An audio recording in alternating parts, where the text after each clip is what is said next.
Taking off about a week. Yeah, 1 week. 2 days. I thought it was 2 days. Yeah. Oh, yeah. Can we compromise at 4? If I'm gonna have a song like Topless on my album, I'm glad that it was co-written by my wife. I wanted to focus. Now it's basically all rum. So focus on what you know. yeah.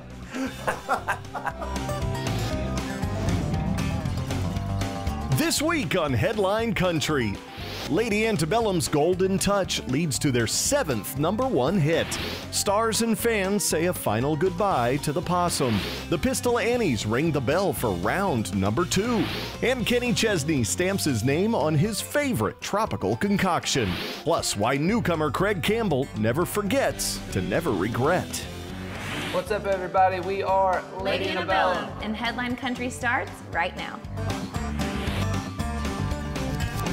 Hello, everybody, from beautiful downtown Music City. I'm Stormy Warren. Welcome to Headline Country. Well, they've been together 7 years. They have 7 Grammys. Hillary Scott will be giving birth to her daughter in the 7th month of this year. And thanks to their big ol' hit, Downtown, they now have 7 #1 songs. Unfortunately, Garth Brooks already named one of his album 7s. I guess that's why Lady Antebellum chose the name Golden instead.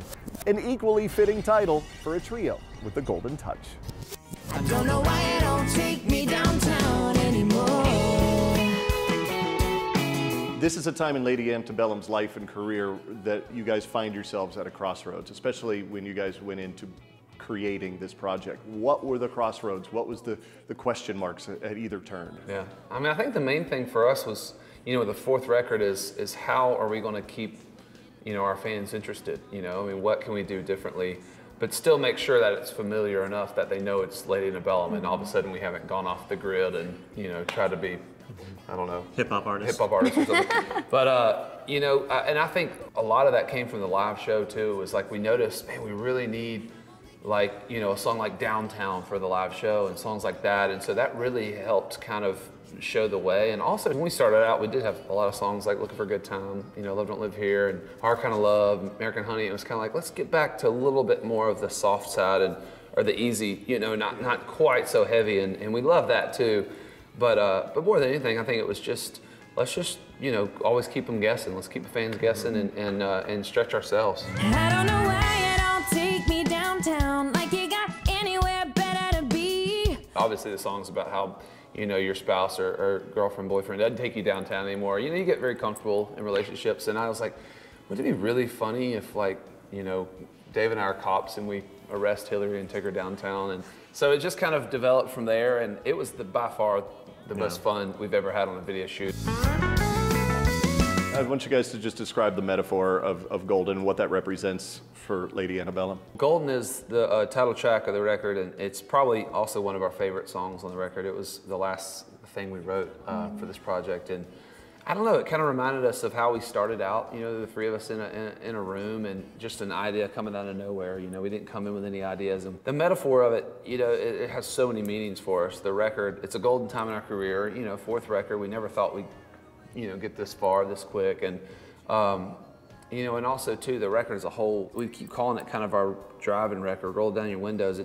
I just always see these, you know, when I think of a great, you know, road trip record, it's the sun shining through the trees as you're rolling down the road. Those kind of emotions that I hope people feel when they listen to this record, you know, those kind of golden moments in your life and can take you back. Having created this album while being on the road, I'm sure it was tough to avoid when you're writing about your personal experiences. Tough to avoid, here we are backstage, here we are, you know, songs, because that's your life as you're creating this album. Finding that headspace had to have been a challenge. When bringing out co-writers helps because they, you know, they brought their headspace with them. Exactly, you know, because we might be in a traveling band mindset, but they come from their homes or from somewhere else, and they're like, here's what I've been working on, and so that collaborative process, you know, turned out really good for us.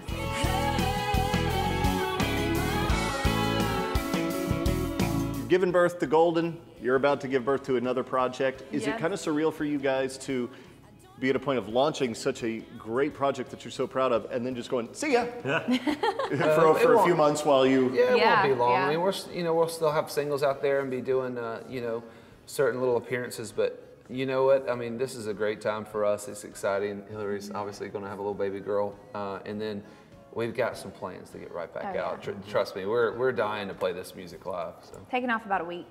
1 week, 2 days. I thought it was 2 days. Oh, yeah. The dynamic of the traveling lifestyle is going to change Dramatically, yeah. Probably for the better. For a little more grounding force going into it. You know what?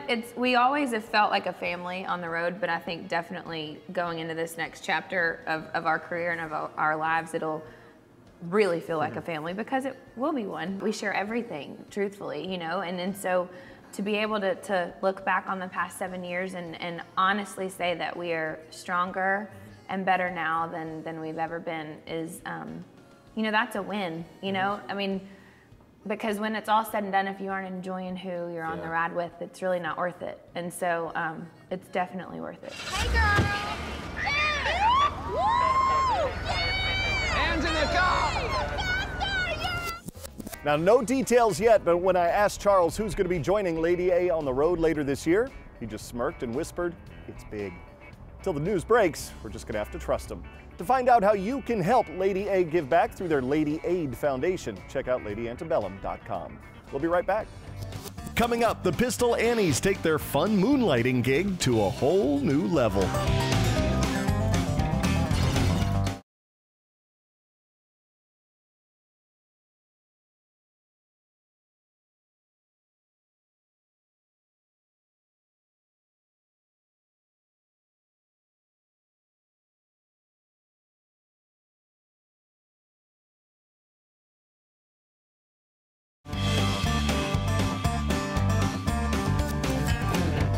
Well, from one trio to another. And despite Lady A's Hillary Scott's pregnancy hormones, this one has even a little more estrogen. The Pistol Annies, launched back in 2011, is kind of a side project. Miranda Lambert, Ashley Monroe, and Angelina Presley quickly discovered that their magical combination would become much more than just a hobby. They're back with a second helping of refreshingly country and brutally honest music. Hush, hush, don't you dare say a word. Hush, hush, don't you know the truth hurts. Hush, hush. When we first sat down with the Pistol Annies in 2011 to talk about their debut album, it was at a dive bar in Nashville. Now 2 years later, we find ourselves chatting with the trio in an upscale bed and breakfast. We actually probably prefer dive bars over fancy bed breakfasts. While the setting appears a bit softer on the outside, much like the sound of their sophomore offering Annie Up, don't be fooled. The trio's signature rough around the edges attitude is still fully intact. I think there's every emotion on this record, you know, but with an undertone of we're real sweet, don't cross us kind of a thing. I'm hell on heels, baby, I'm coming for you. You know, we've grown up together over the past 2 years. We've been on the road, we've been singing a whole lot, we've been writing a whole lot, so the studio this time was a little bit more relaxed. Our chemistry vocally is a lot better. One's drinking, one's smoking, one's taking pills. It's just whoever has an idea or a melody or whoever is sober enough to play the guitar. Or, you know, it's totally random. We wrote Unhappily Married in Hair and Makeup last year for the CMA Fest. When the stars line up and you get the itch, you gotta go for Stop it. what we're doing and write the song. But we don't ever sit down and like, let's write a song today. No, we're not We that probably focused. couldn't if No, we did that. I don't think we could either. Hush, hush, don't you dare say a word. Hush, hush. We try not to have too much, you know, expectations. When it feels right, we call it the chill factor. And we got that, so. Our formula is, we don't have a formula. Well, cheers to the vodka. Mama's been sneaking. Let's all gather around and pray. Hush, hush. Collectively writing all 12 of the album's tracks, their no formula left it all on the table, like the project's debut single, Hush Hush, a dedication to family dysfunction at its best. We were actually in the studio about to make this record, and Angelina, we were having a little break. We got a little stir crazy and having a little break, and we went in the other room, and she's like, guys, listen to this. She played the first verse and the chorus, and we're like, wait a second. Don't you be selfish. We're going to tell about our family problems, I was too. like, that's bad. Wait till I tell you this. And Ashley's like, well, wait till I tell you this. So it just kind of wrote itself real fast, and we went in there and like, let's record it. Push comes to shove. It's best to keep it hush, hush. Everybody's laundry's gonna be hanging out everywhere after this single. That'll be That's the whole point. It's like, let's just talk about it. And then everybody can come back perfect, together. you No know? secrets. It's just I think. nobody's perfect. And there's no reason to keep it hush hush. It's like, just talk about it, get it over with, then let's get on to the good stuff. Yeah. We owe $400 to the boys in the band. Gas lights blinking on our broke down van. And these days, choosing the good stuff has become just as important as deciding whose album to put it on, as all three Annies have ongoing solo projects in the works. Truthfully, any song on any of our records could be for the other one. That's you know, because they all have the same kind of underlying tone, subject matter. Basically it's the truth. So, you know, but definitely the Annie songs, we can be a little bit more fun and a little bit more out there because it's Pistol Annies. We don't have any rules. We don't do well with rules. Yeah. But yeah, it's easier. It's power in numbers, you know. I'm more confident when I have my girls with me. And for Lambert, power in numbers is exactly what she longs for out on the road. Dirks and I are on tour, and he's constantly just hanging out with his guys, going to play hockey. They're all sitting around playing music, and I'm just like, you wait till the Annies get out here. We're going to have so much more fun than I you. have friends too. Yeah.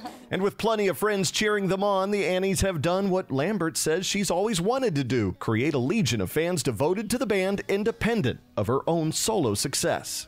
When we did our first show in New York City, it was packed, and every person was singing every word, and we were like, oh my gosh, it's real, okay. People really are just our fans, you know, it's not some gimmick or they didn't find out through me. We have Pistol Annie fan base all together, and it's awesome. So cool. Best to keep it hush hush.